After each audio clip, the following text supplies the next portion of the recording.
Hattie Harmony, Worry Detective by Elizabeth Olsen and Robbie Arnott. The first day of school had finally arrived. Some kids were excited and a little worried. Luckily, Wildwood Elementary had Hattie Harmony, Worry Detective. Hattie had many tools up her sleeve and she was ready to get to work. Hattie Harmony, Worry Detective. How can I help solve your worries today? Hattie, it's Pearl Peppercorn. I'm terribly worried about my first day of school. I have nervous butterflies flying all around my belly. What if no one plays with me at recess? What if I don't make any new friends? Hattie put on her trusty Worry Detective tool belt. Don't you worry, she said. Meet me at the flagpole in front of the school. I'll be there just as soon as you can say, "Worry, worry, go away. There's no time for you today." It sounded like a case of the first day jitters. As soon as she saw Pearl, Hattie pulled out 2 big nets. Hattie gave one net to Pearl and kept the other for herself. Pearl was confused. "The butterflies aren't outside," Pearl said. "They're inside my belly." But Hattie was already swinging her net. Whoosh, whoosh, whoosh, the butterflies danced with the birds, boogied with the bees, slept in the grass, and even climbed up the trees. Pearl and Hattie were having so much fun catching and releasing the butterflies that suddenly Pearl realized, "Wait a minute," Pearl said as she rubbed her belly. "I don't feel the butterflies anymore. Hooray!" "That's right," said Hattie. "If we focus on our movement and try to live in the moment, our worries can fly away."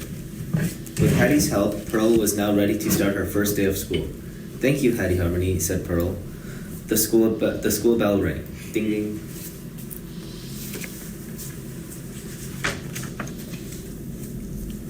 Just as soon as Hattie sat down at her table, her friend Seymour Swiggletooth scooted right next to her.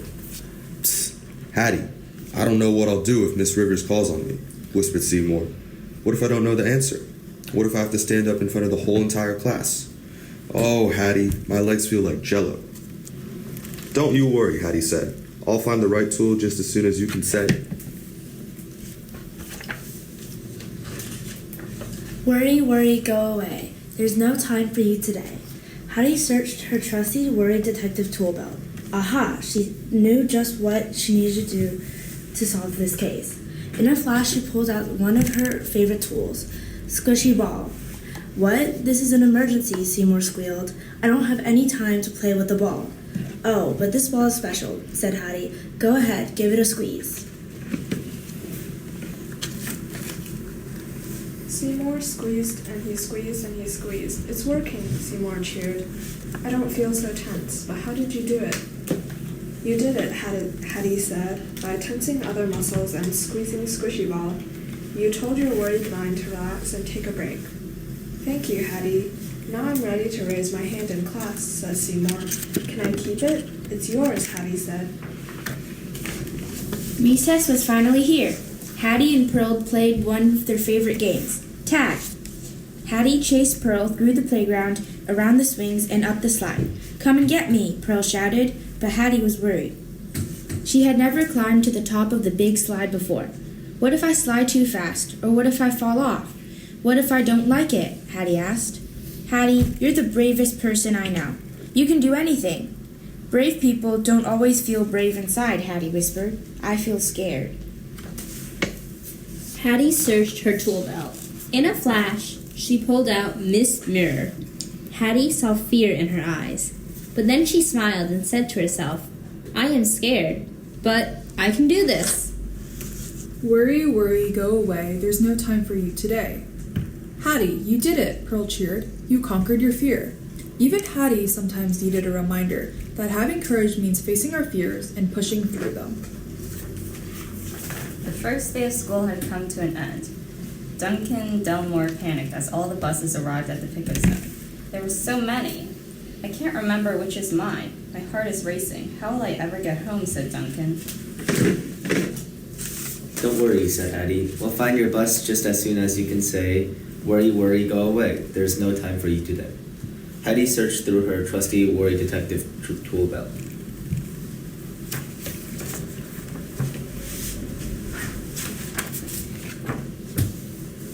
She searched and searched, but then she realized, we don't need anything from my tool belt. We already have everything we need. We do? Asked Duncan. You bet we do. One of our greatest tools is something we do all the time without even thinking about it. We breathe. Hattie shut her eyes and slowly breathed in her nose. 1, 2, 3. And slowly breathed out through her mouth. 1, 2, 3, 4. Now you try, Hattie said to Duncan. Duncan breathed in. 1, 2, 3. Duncan breathed out. 1, 2, 3, 4.